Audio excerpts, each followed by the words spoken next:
Engine 1 from Car 1. Car 1's on scene. If you've been command, give me a CAN report.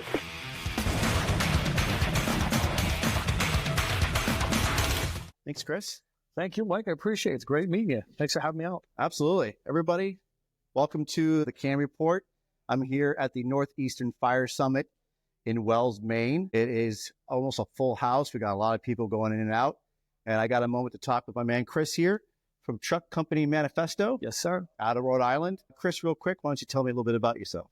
So my name is Chris Gray. I'm a Battalion Chief of the City of Central Falls Fire Department. I've been in the fire service 32 years now. So if anybody's familiar with the City of Central Falls, we are 1 square mile by 1 square mile of absolute chaos. So it has kept me busy in my career. I started off in a small volunteer department in my hometown. Absolutely loved serving my community, but really wasn't busy enough.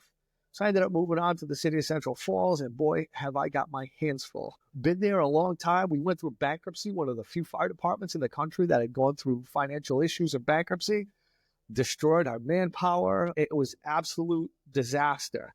But like the phoenix, you rise from the ashes, and, you know, the union did great things, moved us forward. We got our staffing back, and we haven't looked back since. It's been great. Awesome. That's great. So the story about truck company Manifesto. So I'm one of the lead instructors for Rhode Island Fire Academy. And I've been teaching there for a long time. And I said, you know, they don't offer certain programs and kind of like real issue life stuff. I'm like, we should probably get together and start doing trainings and teaching those. So we did. We started to do like street smart forcible entry and truck company ops and so on and so forth. And it really took off. But then COVID hit, absolutely crushed us. So we really didn't have that chance to be able to start continuing what we had started. So COVID's over. We went back at it again, full bore. We're doing everything from street smart forcible entry to protester removal. This is where we are, unfortunately, with the service today, that we're getting asked to do some crazy stuff outside the box. So we'll do protester removals. One of my main things that I like to teach is lithium ion batteries and EV extrication. And that's what you're going to do this weekend, is you're going to do the EVs? Yeah, LIEV class. We're not going to escape it. The sooner we get ahead of it and keep ourselves safe by using real education backed by science, I'm like, that we're going to be better off. Where did you get the knowledge and the background to teach and to start really being proficient in those skills? So my department's extremely busy. Short staff, so we had to do everything. So truck company was a passion of mine. That's something I love doing. I was on the urban Search and Rescue Taskforce in Rhode Island. I absolutely loved using or thinking outside the box. Not so much had a lot of fun with the engine company work, but I was always a truck company guy, and I loved advancing that we had to do things that typical 4-man companies were tasked to do, or 3-man companies, and we were only 2. So we had to do a lot of work around. So I ended up bringing that real street smart stuff to other departments who were volunteer and had to deal with the same thing. So it was the whole thing of like, look, just because we're full-time, we're doing the same thing you are. You've only got a couple of people rolling out the door, but the general public expects just as much out of you as they do for us. So we need to give them that. So that kind of training kind of like was born from our necessity in our city and handed out to everybody, you know, the volunteers in other departments. But that whole lithium ion battery thing, how that started, that was about 5 years ago. I'm a fire arson investigator for my department, assistant deputy state fire marshal in Rhode Island. I ended up going out to a fire one day and found multiple spot fires in an apartment. So we're an old school New England triple-decker community. So I see these spot fires, and the first thing off the top of my head is, hey, this looks like an arson fire. So I start to dig a little bit deep, start to do my interviews, and I start talking with the gentleman who was in the building and find out that he was charging a vape pen. So I was like, oh, that's odd. So he's like, yeah, then look at the batteries. It's a lithium ion batteries, rechargeables. It's like, oh, that's odd. Like, I've never had any fires with lithium ion battery vape pens. I'm like, that's kind of weird. So I did a little bit of a deep dive, and me being me, well, I'm absolutely manic. Like, I have to go find out everything about whatever I'm into. I started to go and speak with some people about it and some science, and continued. And the next thing I know, I'm at different car companies going over EV cars. I'm with... all started with a vape pen. That was it. It all started with a vape pen. I ended up at SUNY in New York with an engineering fellow that was working on some suppression activities. So we did a lot of testing, and it was just one thing led to another. Next thing I know, I'm immersed up to my neck in it. And then now you're teaching it. Yeah. Now I'm teaching. All because of that one fire, the vape pen. That was it. What do you teach at these classes? So today's an abbreviated version. I only got so much time, but We'll teach your basic science of like how, why, how to recognize them, where they are, like where you're going to find them. They're in everything nowadays. Everybody really doesn't understand how much of the stuff that we use every single day has a lithium ion battery in it. Mm-hmm. So we're going to go over technology. Then we'll go over suppression, removal. Then we'll go over public service. Like, so us talking with the public about what we're going to do after our batteries have reached their max life.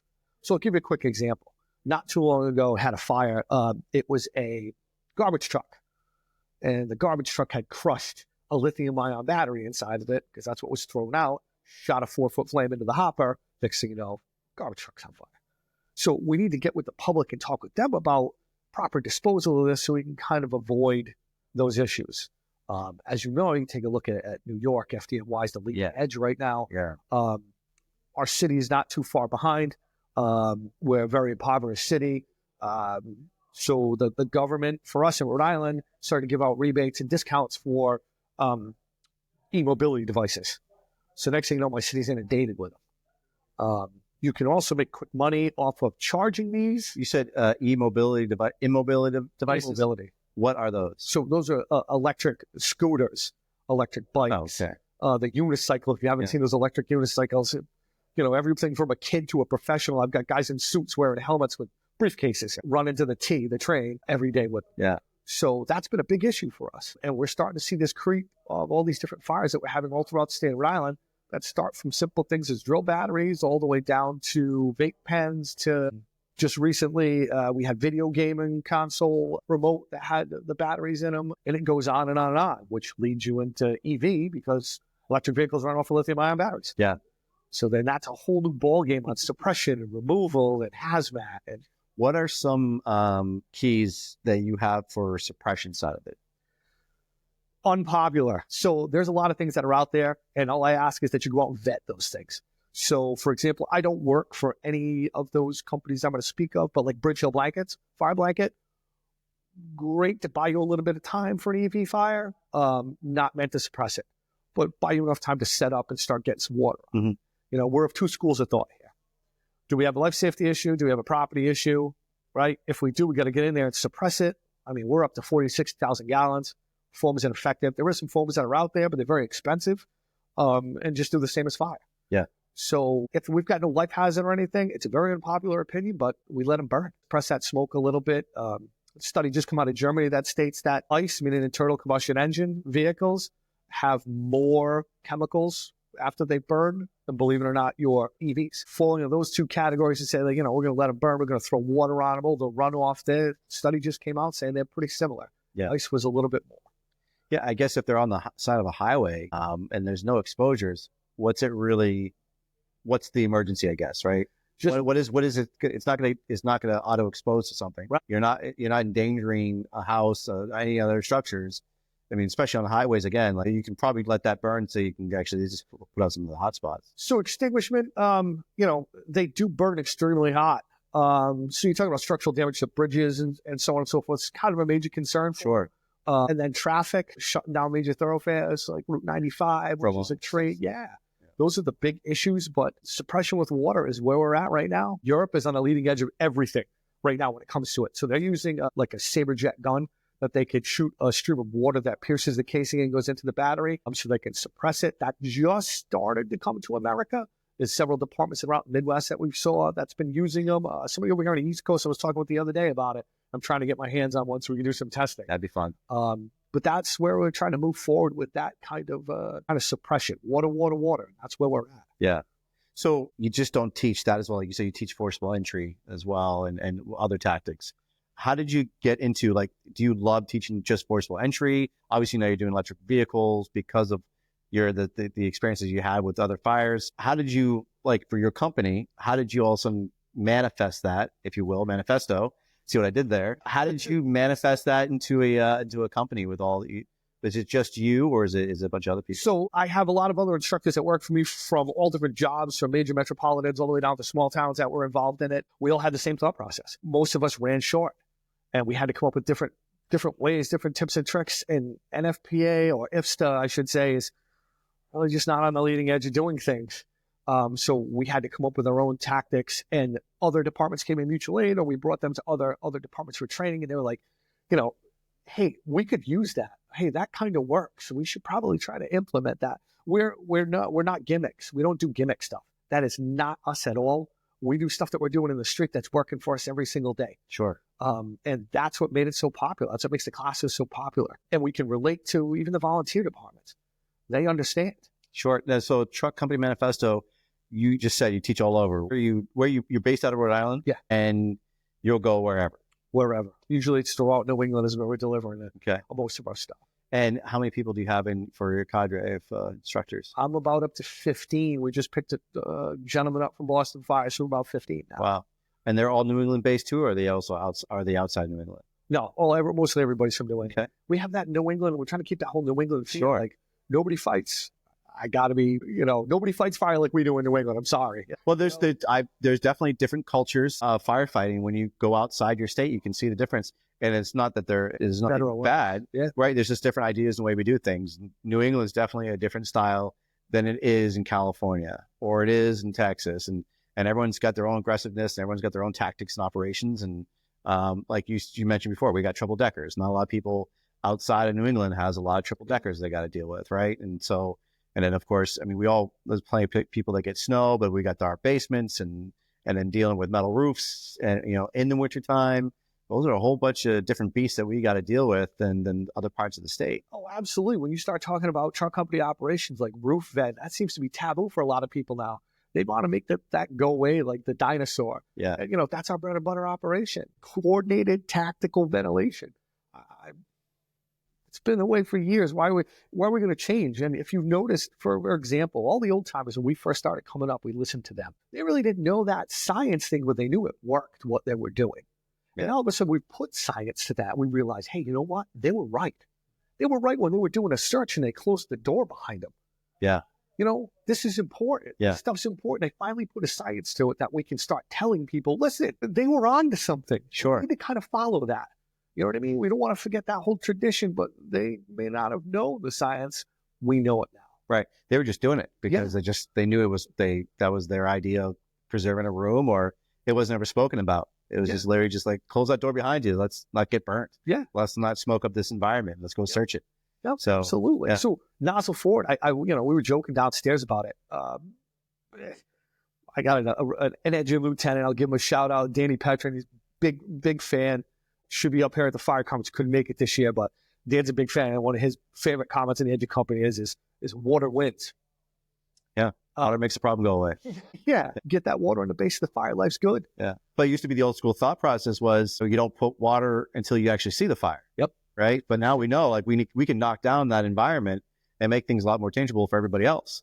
But the old school thought process was, no, don't open that nozzle until you actually see a glow. Yeah. Then put the water on the fire. But we're seeing that science now. Nobody's getting near the volume of fires that we did before.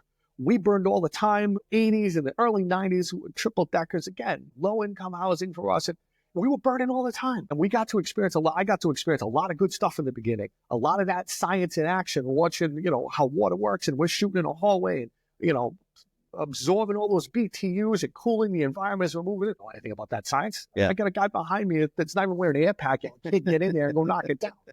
You know what I mean? Yeah. We've learned, and we're not too far from where we came from. Yeah, absolutely. So how did you get to team up with Rusty and the New England Fools? So, again, shout out to New England Fools because they're just an absolutely amazing organization. Yes, sir, they are. So Dana Potter tried to get a program going in Rhode Island years ago. As a Rhode Island portion of the Fools, I've worked with Dana, with the USAR team, and I've known Dana for years, and working with the Fools. So Dana had called me one day several years ago and said, hey, you're doing a lot of truck company stuff. Like, we're doing a class up here at the Fools. You want to come up and do some of your truck stuff? Absolutely. I'll be more than happy. I love it. So sure enough, I came up here, I met Rusty, and I hit it off from there. It's been great. I've been teaching for them ever since. How long ago was that? Probably about 5 years ago. 5 years ago. Okay. That's fantastic. Now, your background, do you have family in the fire service, or did you just kind of... My father was a firefighter in Aiken, South Carolina. Okay. A little bit different back then. Yeah. But yeah, my dad was a firefighter. My grandfather was a volunteer firefighter in one of the bleachery mills way back in the 1800s. So yeah, absolutely. There's a little bit of blood there. Okay, cool. And now, do you have kids at all? Are they involved in this at all? No? I always told we got to do better. You know, dad's a blue collar worker. Yeah. His back hurts, his hand hurts. Let's get Actually could talk about that real quick. So I actually was having a discussion with, I did a podcast with Paul Conway Shield. Yep. It's Beyond the Shield. And he asked me a question about white collar versus blue collar. I still think this job is blue collar. Do you feel that there's a shift that it's gone more white collar, that we've forgotten our roots, if you will? I do. I see it through, teaching for Rhode Island Academy. I do. I see it. When we first started this, everybody had a trade. We didn't make a lot of money. Everybody had a trade. Everybody was a roofer, a carpenter, a welder, a metalwork fabricator. Everybody had a trade. So everybody was blue collar. Now you're not seeing that as much as you did before. And now with the advent of like applying science to us, you see a lot more college than you do hands-on trades coming into the service, which has also caused a problem for us as well. Do you think we've become too paper heavy and not focused on the trade at hand? Paper heavy meaning obviously degrees, certifications, the little 3 letters behind your name. And do you think we've lost the art of firemanship? Of honestly, like you said, it's a trade. Everyone has a trade. Do you feel like this is a trade? I believe it's a trade, and it's blue collar work. And for me, blue collar is we're getting up at 3 o'clock in the morning at the firehouse, getting our gear, putting our hands in some nasty, nasty stuff. And then white collar, usually you're not doing that. But I know some people feel like the shift has gone away from the blue collar. And you see a lot of people wearing T-shirts, right? As they bring back blue collar, right? So do you feel that we're losing the blue collar, or do you think we've gotten it back? I think we're losing it. You think you're losing it? I really do. The kids coming through, I'm seeing that they're losing that hands-on portion, which is so important for us because, for example, the trade keeps changing. So we need to be able to adapt with that. And typically back then, so I'm going to give you, again, a quick example. I was just doing this training the other day. So a cellar trade. Somebody gets stuck between the platform and the acela trade. Okay. How do we get them out? Okay. So we got to do some training. You got to go figure out how that works. Those guys back in the day would be like, I know how to do that. Let's go build this. SDFY is doing it all the time. Let's go build this.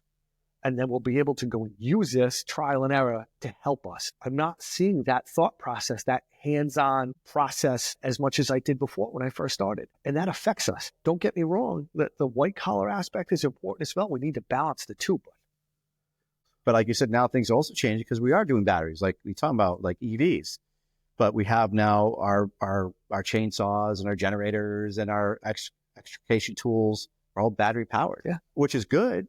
But now the younger generation, they're not getting that knowledge anymore, right? Of how of mixing fuels or how to use the choke, right? And how to fix the machinery. What a great story. So I'm at the academy and teach roof, truck company ops at the academy. So I get this group of recruits and several years ago. So I'm like, okay, how many people have used a lawnmower? So nobody. Okay. How many people used a weed whacker? How many people used a chainsaw? So I had 1 or 2 people raise their hand. And I said, okay. I said, so you've used a chainsaw before, you understand, mixed fuels and so on and so forth. And he's looking at me and he's like, it's electric. So that started a whole program for us at Rhode Island Academy called Tool Day, which we have to work with them and teach them about how you operate a chainsaw, how you maintain it. To blade tension, types of blades. That's amazing. I didn't even think about that. I completely forgot about that when you started going that direction. Yeah. That you have a lot of electric lawn equipment. Yeah. It's insane. And even then, using screwdrivers, something simple as using a screwdriver. Let's say, I'm going through an Adams right lock and I use the K tool, the Halligan, I pop that lock off and now I need my flathead to get in there to go. So we need a flathead. What's that? Okay, that's the minus. So we teach plus and minus. Plus is the Phillips head, minus. So we've had to not dumb it down, but adapt. Yeah. I definitely agree with that statement that you have to adapt your training techniques. By the time I become my 60s, I'll have to change my tactics because it's going to be a different world. All of this is a different world for all of us. Yeah. As part of the education, we just heard about using social media to your advantage. back in the day, it was a scary thing for a lot of chiefs to use social media to their advantage. They ran from it. They hid from it. They wanted nothing to do with it because it was the enemy. Social media is bad, and it's just it's a kid's game, and it does no good for us. But we're in a deficit for firefighters.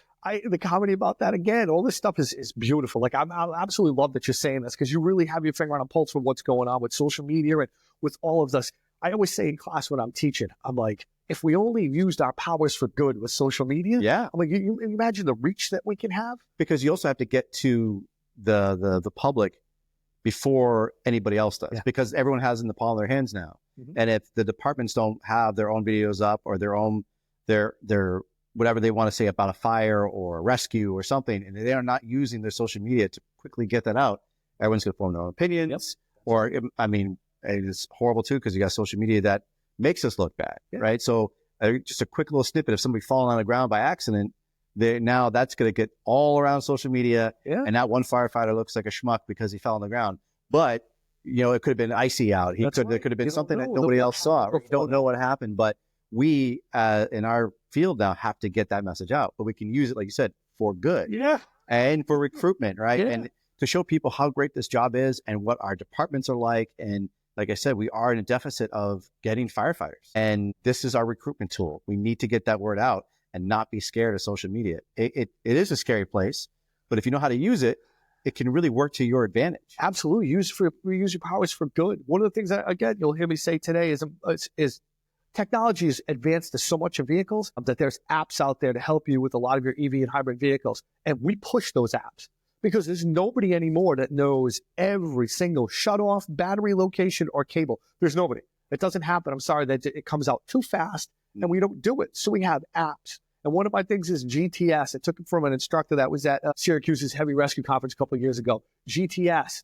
What's GTS? Google that shit. You're right. You're absolutely right. Well, I mean, people Google that shit even for simple fire tactic stuff, right? The EV stuff, or RIT, or throwing ladders, any kind of those tips out there. But the biggest thing is you have to vet that information. That's true. So it's all out there, and it's in our palm of our hands. But there's people making content that maybe is not what you'd back, right? So you'd see it, go, no, don't do it that way. We see it a lot, right? You see it a lot. So you have to really vet as a student, and even someone who's been had a lengthy career. You still have to vet that information, because I think as you go in with the experience and years in, you can see that and right away go, no, that's not right. But the younger, someone who maybe only has 5 years in, looks in and goes, oh, that makes sense. It's on Google, so it's got to be right. Exactly. It's got to be true. Yeah. So you have to vet the information, and using social media as an educational tool is really great. And now, do you have, for your company, do you use social media to your advantage? Do you have like YouTube or Instagram? Do you get any information out there? I haven't done the YouTube issue. So I work with another company called OSA, One Step Ahead. They do a lot of the social media aspect of it. I am not a very big social media, like I do have a social media platforms for the company or whatever for trainings and so on and so forth, but I am not. I have OSA, and their group has been fantastic. They are way ahead of the curve when it comes to that. That's awesome. We'll have to talk to them next then.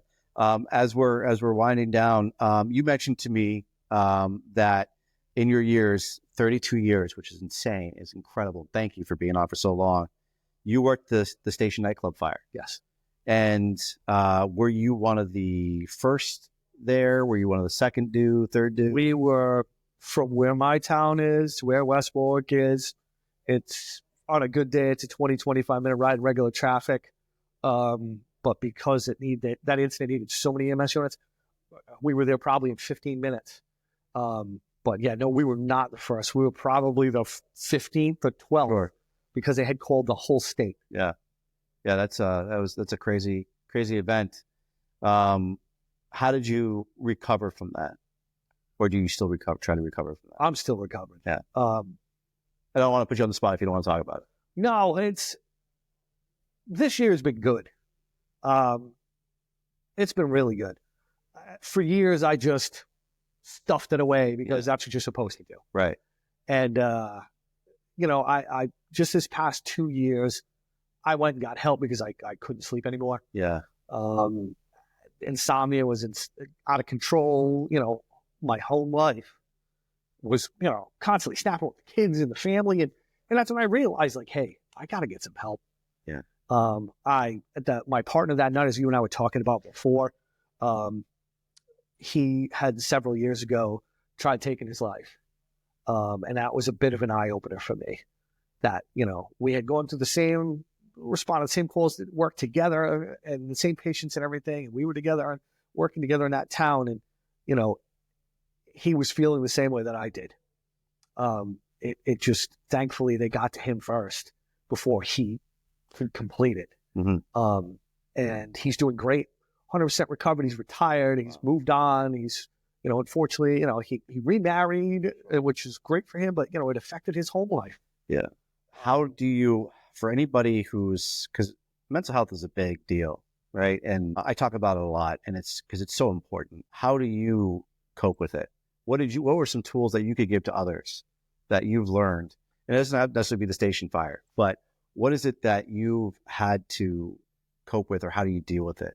So number one, for everybody, it's okay to not be okay. Sure.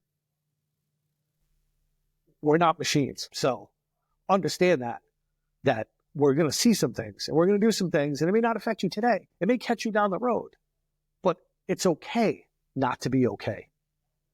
And lean on your brothers and sisters. That's what they're there for. Real brothers and sisters.